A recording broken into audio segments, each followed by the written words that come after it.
وجينا كانوا نجيبنا تاب تاب يا تاب شيء في مدة شيء كم سجل بيشارة جرا تاب تمودا واو رمزي قالت قدنا مراقب رمزي كجتكم واو تاب تكوفا akan mune dakika da kamishan no fe kiyambo e gale jira wow ya bamot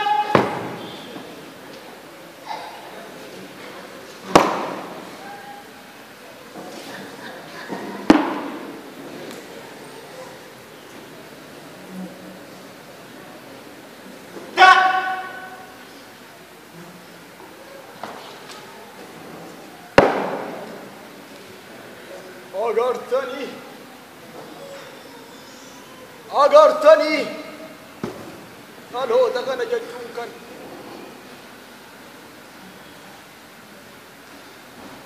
أما هم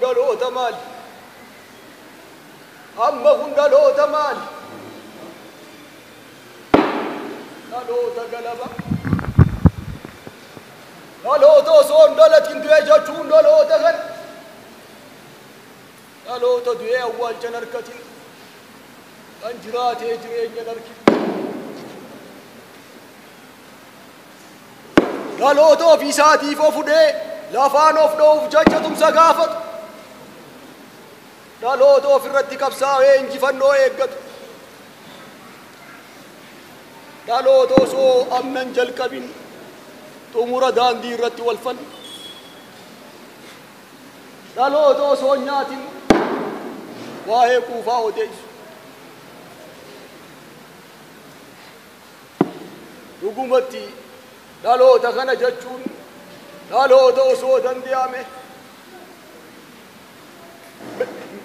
مين اللين تاجبنا لالين جاجناتي لالو نكون لالو تنقيا دم جرا جاجرو لالو نكون لالو تمدوغا هنقيا دم سنجرا جاجرو لالو تول سغالي والكومت قالوا تف جلابة دي والبرباد قالوا توانا كافي هي كسام بين غجل لا دبت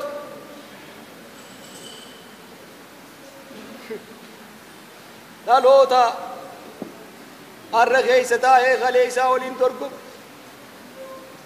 قالوا تا سان كم دي خنا كانوا مارو أكوان كرومي أكوان دقاق يتكو مساري بيت بط تو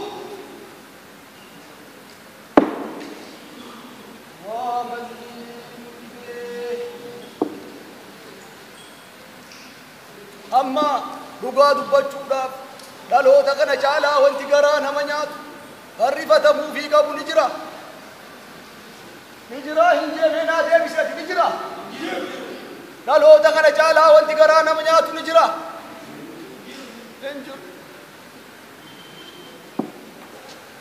انجر لالو تغنى جالا غنقران همانيات نجر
يا ربي جدان تاتو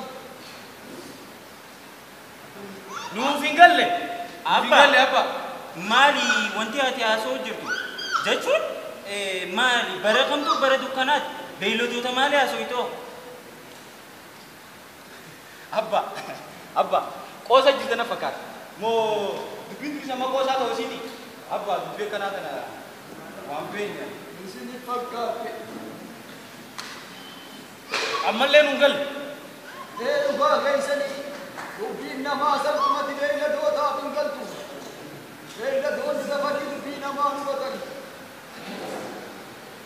أما اللي نقول أبا ما جتشوفي أما نقاسم تبجونا ليلة كان سجاد نجلتي أنقا فرقتي يابا غيس دير كورة دير كورة سنقام كنور سنقر دير بدي أنم سنقل أنقلت دير كورة سنقاتب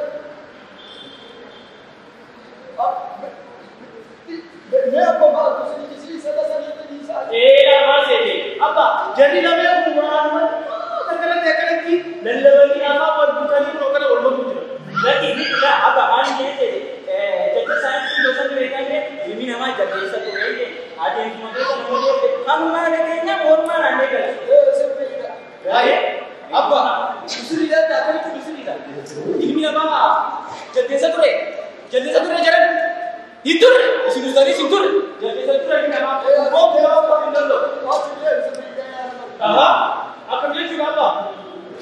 Isari sini. Yang ini nama, sama orang mana akan sini tu tanda. Moba, dulu bahan bila sini sudah kena bahasa.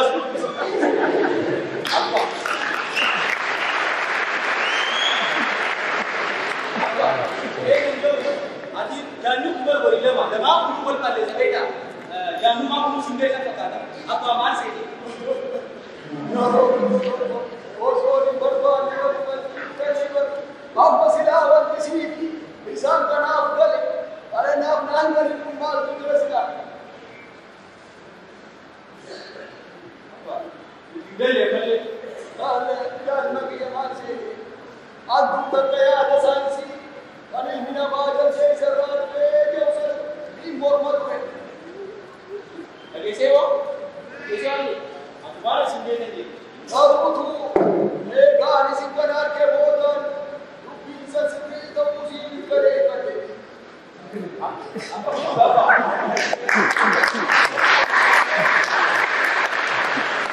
आप तो मसल ऊपर में हो जल्दी जल्दी इसी शिक्षा नहीं दिला हेलो तो कैसे हो गया हेलो तो गलबा अब्बा फिंगर लेंगे आपको बोले गाड़ी से निकल चुके हो यार हेलो तो गला ये वो मान जे सुंदर अब्बा तो बोल के जी करने ले एरा अब्बा ऑप्शन दुबई से तारो तो नहीं गाड़ी से निकला तो किलान से भी अरे अंकिनी को तो जिरा करता जरूर आप मम्मी भी हुए तारो तो ले हमारे ना सके तारो को बना हो गया हेलो तो गला तो मेरे को या हो रहा है तोले में से हमारी तरफ होगा एला गाड़ी मान से तारो तो नहीं तारो तो पूरे लेकिन वो आप में तारो तो हाई को मानी जोको मानी वाह बोल सनी को तारो तो ना तो भैया Abba, dabalat anis barri gabrummaa barri dukkanaasan bara keessa san ture. Akkasumaan yoo bara dur ture. Fakkeenyaaf bara dur sanitti tajaajila hawwataa wanti jedhamu takka illee hin turre. Magaaluma teenya tanaa yoo fudhanne abba bara keessan san gaa maala fakkaachaa akka ture kaasuu ni danda'a. bara keenyaa dhugaadha tajaajilli hawaasummaa gayaan hin turre garuu hawaasummaa sirriisantu jira bara keenyaa magaalattiin akka irraa kanatti hin babal'anne garuutu hawaasaaf qabu kan kaayyoo qabu kan galma jiraatuuf beeku kan eegaree isaa akeekee diriirsee beekuutu jira ture dhaloonni keessan kun garuu dhaloonni keessan akkuma ijaan garuu kan Abba, jireenyi bara ammaas numa jira. hawaasummaan isa akkasuma inumaatu magaalaan teenyatun fakkeenya jiruu fi jireenyaatii fi madda qaroominaa akka taate kunoo addunyaan guutuun ragaan. Dhugaadha. Magaalaan tun akka biyyattiitti magaalaa jalqaba qaroomtu. Magaalaa qaroominni asirraa kee akka ta'e anilleen ragaan ba'a. Garuutu magaalaan tun maqaa gaarii kanaan akka yaamamtu akkanatti akka beekamtu ka godhe dhaloota kami sila dhaloota kanaa meenaa deebisaa kaasila dhaloota kami dhaloota kami. Dhugaa dubbachuuf abbaan nama ija jabeessa keetii kana takka harkeen beeku. Hay ati akkamitti dhaloota qubee kana kana tuffatte immoo? Dhaloota xalayaa faranjiin barreessitee dubbisuu qaroomina se'u. Dhaloota kana akkamitti hin tuffanne. Dhaloota barruu abbabaa bassoo bal'aa jettu. Tacaalaa cuubee cabbatee jettu dubbisee akka waan beekumsaan badhaadheetti qoma dhiibee dubbatu. Dhaloota kana akkamittiin hin tuffanne. Dhaloota tuffatama. Abbaa dulloomtee jirtee jechuudha bakka. Bara addunyaan qaroomtee akka mandira tokkotti wajjin ooltee wajjin ooltu wajjin oolti bar wajjin ooltee wajjin bultu kana bara keessan sani hojii wal dorgomsiista abbaa dhugumatti dulloomtee jirti. Dhugaadha. An bara sana waliin dorgomsiisu. Bar yeroo tokko waan gaafii natti ta'u. Nuti dhaloota qureetti jettanii umma isin irraan kana dhaloota qureetti jettanii siif yaabbatanii isinii kadhate.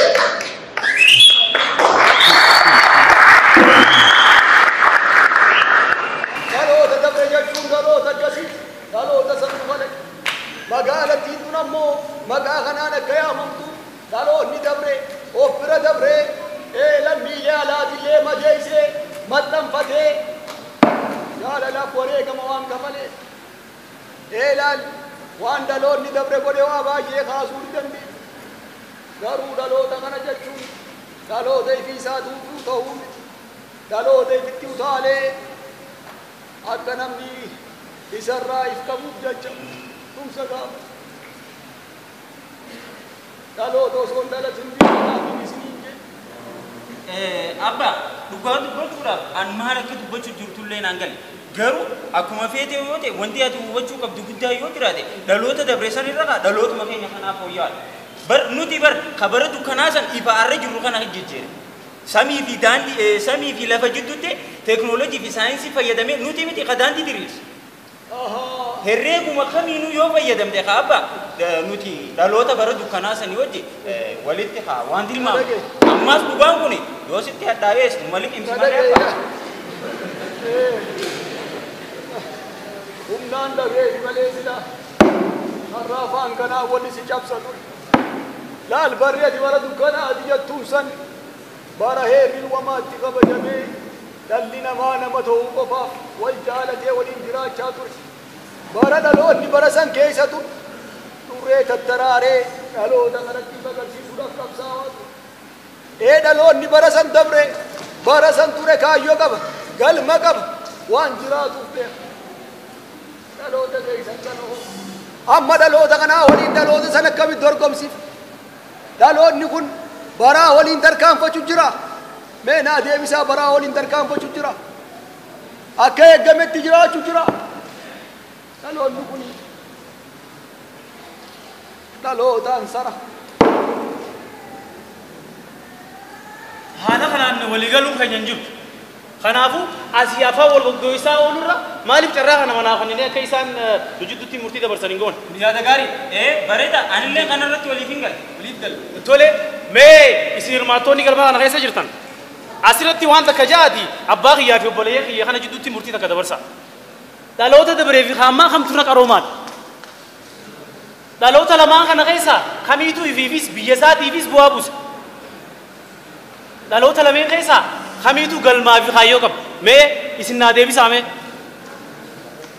Dhaloonni dabree hidhee har'aa kana isinii taraare Sheekh Bakrii Saqaloofaa, Sheekh Marashaafaa fakkeenya ta'aniiti wareega barbaadan kabalanii Eleboo qilxuufaa jaarraa abbaa gadaafaa arra akka ormootti akka jiraatanii asirra mul'atan waan godhaniif hiree wareegama isaaniitu arra adda duratti bireechee is mul'ise saniifuu ka'icha garamaa kan qabsoo bu'uuraa kan manguddoo teenyaa santuu bu'uura kanaa fi hiree milkaa'inaa kana isin milkeessee kan ganamaatu bu'uura milkeessiyee jedhamana.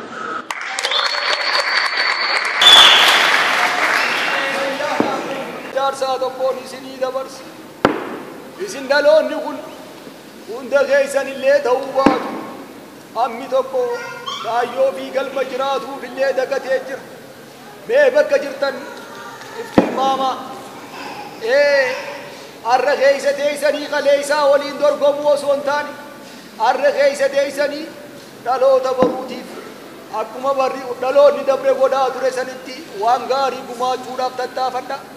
Qaroomina jechuunis sani. Qaroomina jechuunis if jalaa badanii wal barbaadu jechuu miti. Qaroomina jechuun qubee dubbisanii jechoota ijaaru jechuu miti. Qaroomina jechuun har'a keessa ta'anii hundee jabaa gad dhaabanii dhaloota baruufinii nyaachisu jechuu.